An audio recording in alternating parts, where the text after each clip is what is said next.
Foton adalah partikel elementer dalam fenomena elektromagnetik.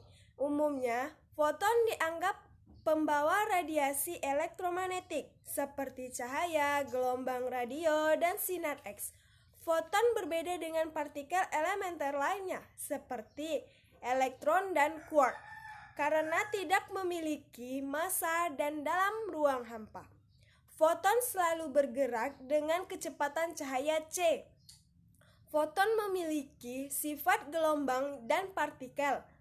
Konsep foton telah membuat kemajuan yang sangat signifikan dalam fisika teoritis dan eksperimental, seperti laser, kondensasi, Bose-Einstein, teori medan kuantum, dan interpretasi probabilistik mekanika kuantum. Menurut model standar fisika partikel, foton bertanggung jawab untuk menghasilkan semua medan listrik dan magnet, dan foton itu sendiri hasil dari persyaratan hukum fisika untuk memiliki rentang tertentu pada setiap posisi dalam ruang dan waktu. Sifat inheren foton seperti muatan massa dan putaran ditemukan oleh kisaran pengukuran ini.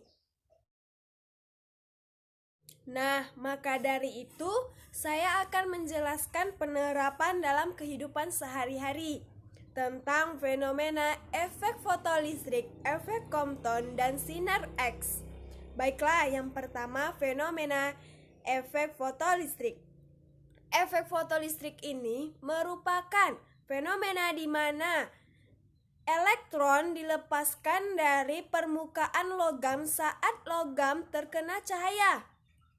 Elektron yang dipancarkan ini disebut elektron fotonik atau fotoelektronik. Penerapan efek fotolistrik dalam kehidupan sehari-hari meliputi yang pertama dubbing film, menggunakan bantuan peralatan elektromagnetika. Saat itu, suara dubbing film direkam dalam bentuk sinyal optik di sepanjang pinggiran keping film. Pada saat itu, film diputar. Sinyal ini dibaca kembali melalui proses efek fotolistrik dan sinyal listriknya diperkuat dengan menggunakan amplifier tabung sehingga menghasilkan film bersuara. Yang selanjutnya yaitu sel surya atau solar cell. Sel surya yang sangat kita kenal, manfaatnya dapat mengubah energi matahari menjadi energi listrik melalui efek fotolistrik internal. Sebuah semikonduktor yang disinari dengan cahaya tampak akan memisahkan elektron dan hole.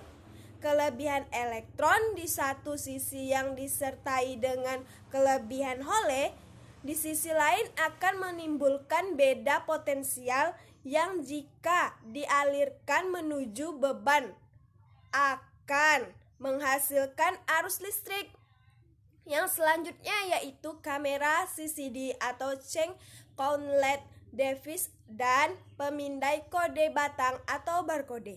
Nah, kamera digital dengan resolusi hingga 12 megapiksel dan pemindaian barcode atau kode batang yang memanfaatkan efek fotolistrik internal dalam menghasilkan citra yang dikehendaki menjadi data-data elektronik yang selanjutnya dapat diproses oleh komputer. Kamera mengubah data dari lensa dengan proses efek fotolistrik sehingga dapat ditampilkan di monitor atau di layar HP kalian.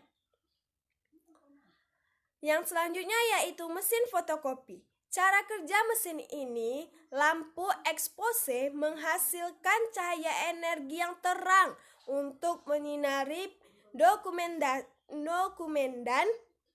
lewat lensa dengan sensor CCD. Setelah itu, lensa akan mengarahkan ke bagian silinder fotosensitif yang akan menjadikan elektron-elektron muncul. Toner yang bermuatan negatif akan ditarik ke ion-ion positif yang berada pada silinder. Selanjutnya, kertas akan dilewati melalui dua buah roll yang sangat panas sehingga saling bertekanan yang akan melelehkan toner dan menempelkan erat pada kertas.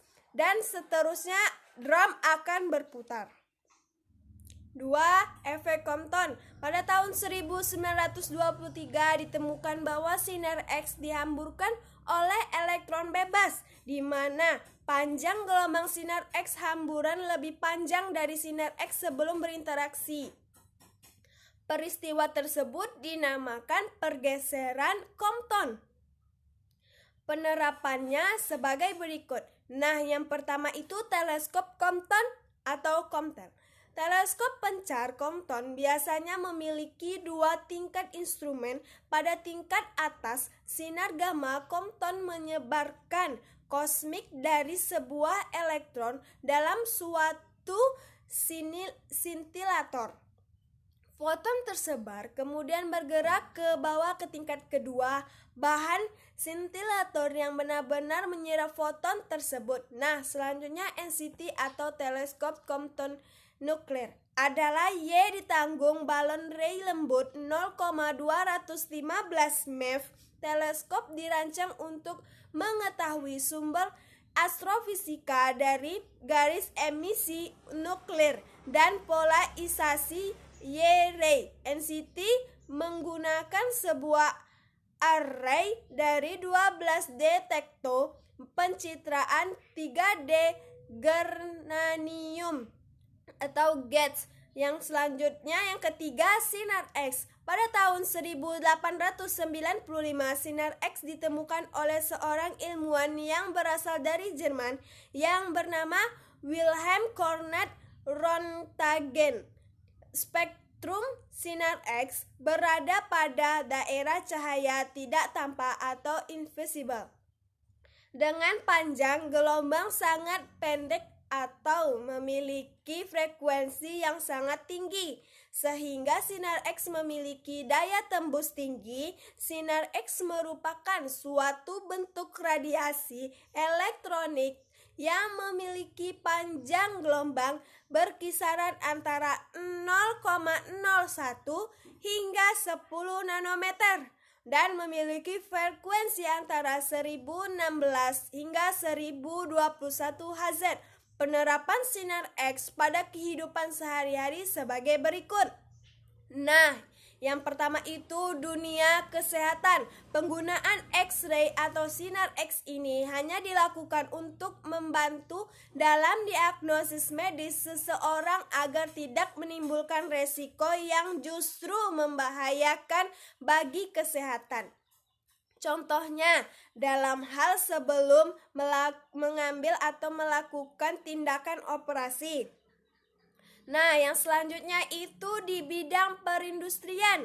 Nah, sinar X juga dapat digunakan menunjang kegiatan-kegiatan industri. Contoh dapat membantu untuk melacak kerusakan-kerusakan seperti retak dan aus dalam komponen mesin-mesin industri yang mungkin tidak terdeteksi. Nah, yang selanjutnya yaitu di bidang keamanan atau security.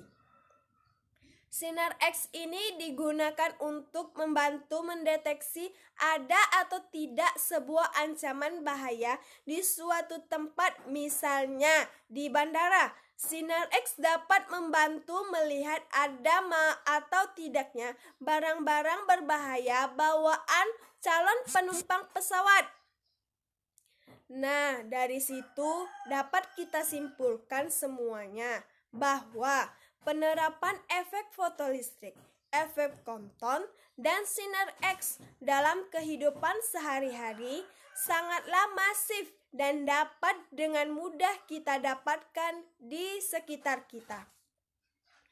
Dikarenakan Melalui teorema-teorema ini, kita dapat menghasilkan alat-alat yang sangat berguna dalam mempermudah kita untuk melakukan urusan seperti efek fotolistrik digunakan untuk dubbing film, tabung foto pengganda,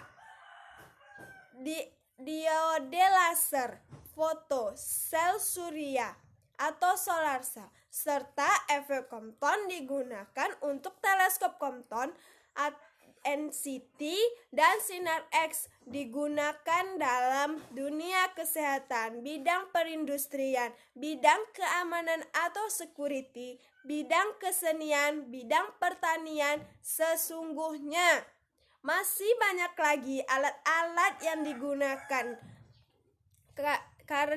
Prinsip kerja efek fotolistrik, efek foton, Compton, dan sinar X, namun mungkin belum terpublikasikan secara luas terkhusus dalam dunia militer.